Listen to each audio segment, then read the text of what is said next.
Namaste, welcome to Gita's Kitchen. Today I am going to make Kambu Koozhu. What is Kambu? Kambu is known as Pearl Millet in English or Bajra in Hindi, Kambu in Tamil. Koozhu is a kind of porridge. Now, if you are a North Indian and I ask you, is it okay to have Bajra in summer? You will say definitely no. Bajra is eaten during winters because it gives you heat. But then you find that in South India and Tamil Nadu, we are using the same bajra as a cooling porridge in summers. Why? How does this happen? That is because of the process in which we make this koozhu. The fermentation, the kambu or the millet bajra is soaked overnight and allowed to ferment also. So this process of fermentation makes it to become a probiotic which is very gut friendly and cooling too. So let's see how to make it. Hot summers, keep yourself cool and refreshed with this traditional Kambu Koozhu or Pearl Millet porridge or koozhu, which really refreshes and rehydrates you too. Normally we take the whole millet, that is the Pearl Millet or Bajra or Kambu, soak it in water and then we crush it into a broken, that is a Rava form. But nowadays we readily get this Bajra Rava or Kambu Rava, millet Rava. Rava is nothing but the whole grain which is broken into a smaller size. That is readily available. So to make things easier, I have taken this Pearl Millet Rava or Kambu Rava. Rava is nothing but the broken millet, that's all. So here this is the Pearl Millet Rava, Kambu or Bajra Rava. I have taken 1 cup of it. First I will wash it thoroughly 2 or 3 times with water. Wash it 2 or 3 times and always use a filter because this is in a broken or Rava form. You don't want to lose out on the grain. So just drain it out like this.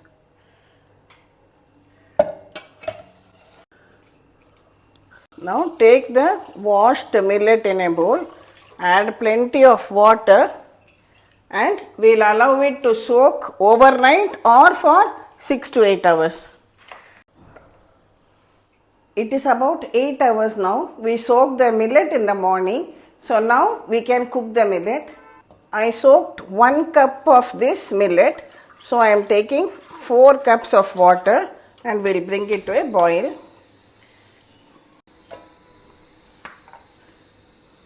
We will just drain out the soaked water and keep it ready. When the water is hot and begins to boil, we can add in this soaked millet to it and cook it on a medium flame till it is well cooked and all the water is absorbed. See, I have been cooking for about 20 to 25 minutes now and constantly stirring it so that no lumps are formed. Now it is cooked well. Can you see? It has become nice and thick in consistency. To test if it has cooked, just dip your fingers in some water and carefully touch the surface. It should not stick to your fingers. See, I will show you again. It is not sticking. That means it is done. Now I will switch this off.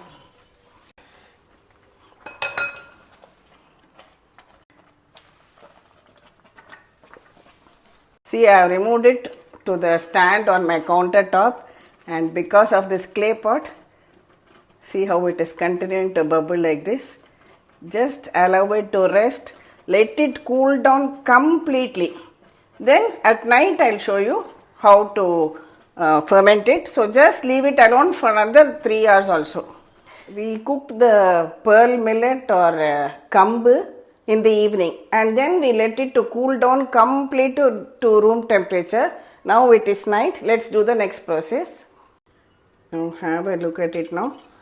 See, after so many hours, it is nearly 3 or 4 hours now. It has absorbed all the remaining water and this is the consistency. See, again I will show you, just with wet hands, it does not stick at all. Now what we have to do, we'll add some water to this. This is normal water only. Now take a clean white cloth and cover it, and I'll just tie the cloth like this. Now just leave this undisturbed overnight. Tomorrow morning we can enjoy the cooling Kambu Koozhu. Good morning. Welcome back. Now let's have a look at our Kambu Koozhu. We have rested it overnight.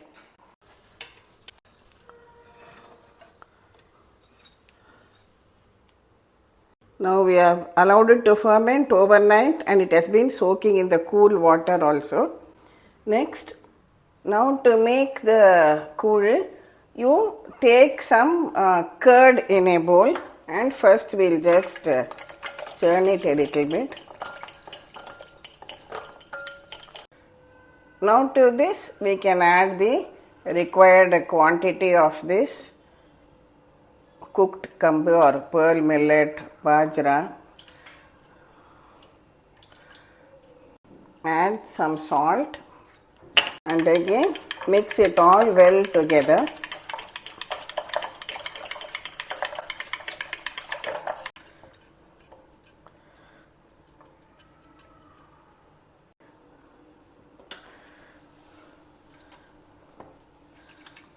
See, just you can mix it very well so that there are no lumps in it.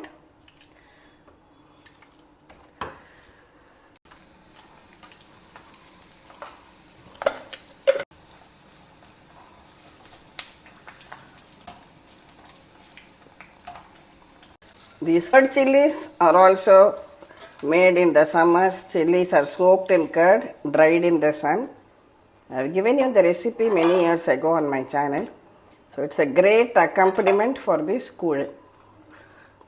See, first itself you can mix this fermented kambu or bajra millet rava, the cooked one, and keep it ready. Here we have mixed it with some curd or buttermilk, added salt. Now to serve, I am just taking a bowl of this Kambu Koozhu. You can take it in a bowl, drink it in a glass, whichever way you like. And the perfect accompaniments for this, some chopped raw onion. This is my vadumanga, that is the tender mangoes, the fresh ones, pickled in brine and a little bit chili powder.